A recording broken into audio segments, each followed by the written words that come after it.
রাষ্ট্রপতি তিনি নুরুল হক নূরকে কল করে বলেছেন, আপনাকে উন্নত চিকিৎসার জন্য দেশের বাইরে নেওয়া হবে। এইখানে চিকিৎসা হলে নুরুল হক নূরের নিরাপত্তা বিঘ্নিত হতে পারে এবং তার জীবনের ক্ষেত্রে এক ধরনের ঝুঁকি নেমে আসতে পারে।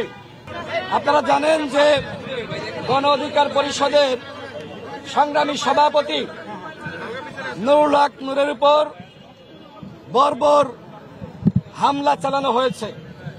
শুধুমাত্র নুরুল হক নূর নয়, আমাদের ছাত্র অধিকার পরিষদের সাধারণ সম্পাদক নাজমুল হাসান থেকে শুরু করে আমাদের দল এবং অঙ্গ সংগঠনের শতাধিক নেতাকর্মীকে নির্মমভাবে পিটিয়ে রক্তাক্ত করেছে সেনাবাহিনী এবং পুলিশ।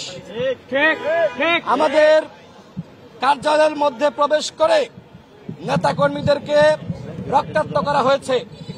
গতকাল আপনারা খেয়াল করে থাকবেন এবং অনেক মিডিয়াতে এসেছে কিভাবে গণ অধিকার পরিষদের কার্যালয় ভাঙচুর করেছে সেনাবাহিনী। আমাদের যে সকল নেতাকর্মীরা বাথরুমের মধ্যে অনেকে ভয়ে আতঙ্কে আশ্রয় নিয়েছিল, সেই বাথরুমের দরজা ভেঙে ভেঙে তাদেরকে বের করে রক্তাক্ত করেছে সেনাবাহিনী। আমি খুবই আসলে নিজের কাছে এক ধরনের লজ্জা লাগছে যে সেনাবাহিনীর নাম আমার মুখে নেওয়া লাগছে। যে প্রতিষ্ঠান আমাদের গর্বের প্রতিষ্ঠান, গণ অভ্যুত্থানে যে প্রতিষ্ঠানের ভূমিকা আছে, সেই প্রতিষ্ঠানের কতিপয় ব্যক্তিকে রক্ষা করার জন্য আজকে পুরো বাহিনীকে কলুষিত করা হচ্ছে।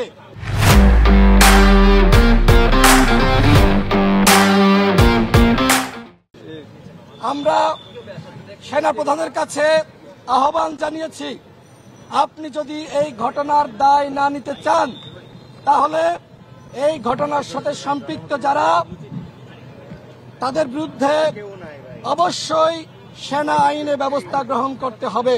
ঠিক, আমরা 24 ঘন্টার সময় দিয়েছিলাম, কিন্তু এর মধ্যেও সেনাপ্রধান তার অবস্থান স্পষ্ট করেননি। কেন তিনি তার অবস্থান স্পষ্ট করছেন না সেটি আমাদের কাছে অত্যন্ত উদ্বেগের, যে এই ঘটনা আসলে তিনি জানতেন কিনা। আমরা সেনাপ্রধানকে আবারও বলতে চাই, আপনি অনতিবিলম্বে আমাদের উপর যে হামলা হয়েছে, এই হামলায় আপনার অবস্থান স্পষ্ট করুন। প্রিয় সাংবাদিক ভাইয়েরা, আপনারা জানেন নুরুল হক নূর এখনো পর্যন্ত ঢাকা মেডিকেলের আইসিইউতে কাতরাচ্ছে। গতকাল রাতে আমি তার সাথে দেখা করেছি এবং আমি তার সাথে কথা বলার চেষ্টা করেছি। অনেক মিডিয়াতে যে খবর আসছে যে পুলিশ নুরুল হক নূরকে আঘাত করেছে, কিন্তু এই খবরটি সঠিক নয়। মূলত সেনাবাহিনীর কতিপয় সদস্য নুরুল হক নূরকে চিনতে পারার পরেও একের পর এক তার উপরে আঘাত করেছে। আপনারা খেয়াল করে থাকবেন, একজন সেনা সদস্য সে লাঠি দিয়ে নুরুল হক নূরের বুকে আঘাত করেছে। অর্থাৎ এই যে জুলাই গণ অভ্যুত্থানে নুরুল হক নূর ঘোষণা দিয়েছিল, হাসিনার 90% পতন হয়ে গেছে, 10% বাকি আছে।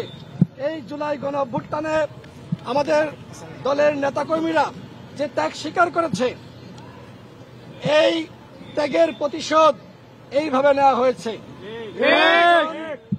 কয়েকজন সেনা সদস্য সেখানে বলেছে জুলাই ভরে দেওয়া হবে। অর্থাৎ এরা কারা? এরা কারা আমরা জানতে চাই। জুলাইয়ের প্রতি, গণ অভ্যুত্থানের প্রতি যাদের রাক্ষোভ রয়েছে তারা কোনোভাবেই সেনাবাহিনীর সদস্য হতে পারে না। আমরা মনে করি এরা ছাত্রলীগ, যুবলীগের ক্যাডারের থেকে ভয়ঙ্কর। সুতরাং এই দেশপ্রেমিক এবং স্বাধীনতা সার্বভৌমত্বের প্রতীক সেনাবাহিনী নামক প্রতিষ্ঠানে তারা চাকরি করতে পারে না। তাদেরকে অবশ্যই গ্রেপ্তার করতে হবে এবং উপযুক্ত শাস্তি নিশ্চিত করতে হবে। নুরুল হক নূর এখনো পর্যন্ত কাতরাচ্ছে। আমরা সন্দেহ করছি বাংলাদেশে তার যে ধরনের চিকিৎসা দরকার সেটা সম্ভবপর নয়।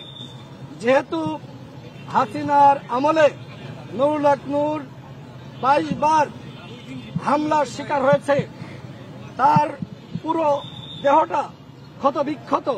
সুতরাং এই মুহূর্তে তার উন্নত চিকিৎসার জন্য আমরা মনে করি সিঙ্গাপুর অথবা ইউকেতে নিতে হবে।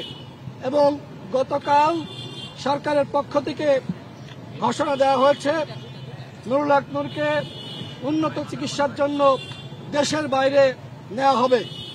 আজকেও রাষ্ট্রপতি তিনি নুরুল হক নূরকে কল করে বলেছেন আপনাকে উন্নত চিকিৎসার জন্য দেশের বাইরে নেওয়া হবে।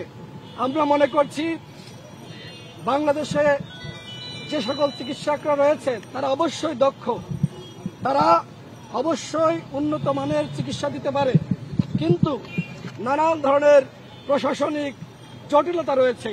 আমরা সন্দেহ করছি এইখানে চিকিৎসা হলে নুরুল হক নূরের নিরাপত্তা বিঘ্নিত হতে পারে এবং তার জীবনের ক্ষেত্রে এক ধরনের ঝুঁকি নেমে আসতে পারে।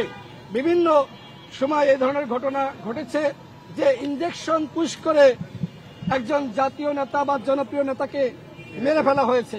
সুতরাং নুরুল হক নূরকে যেহেতু সেনাবাহিনীর কতিপয় সদস্য এইভাবে হামলা করতে পেরেছে এবং আমাদের কাছে যেটি মনে হয় যে টার্গেট ক্লিন করেই